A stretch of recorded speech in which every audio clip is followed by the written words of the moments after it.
خان عمرزي لیکلي دي وایي چې سمې ته هېر کړل او سشته خو ډېر کم کړي مې دي خپل ارمانونه مې اوس نه چیړي سم کړي مې دي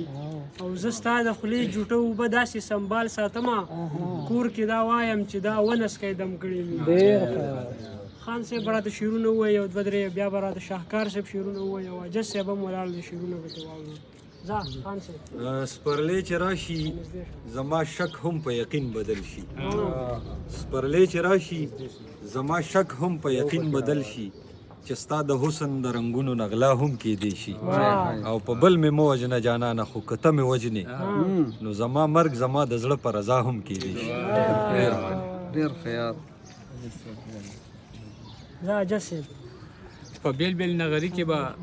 په اور خفه کېده د رور په بیلېدو به رانه خور خفه کېده چې چېرته به ما هم کو صفت د نورو ژبو زمانه به په دې خبره مور خفه کېده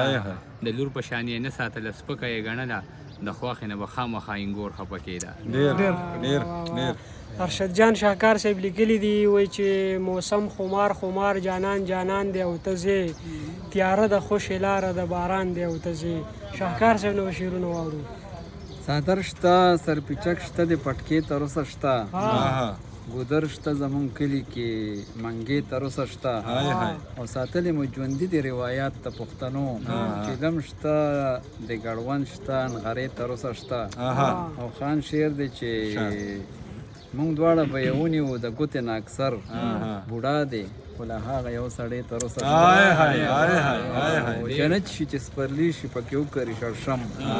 د خلکو څه نه څه پوله پټې تر اوسه شته ډېره مننه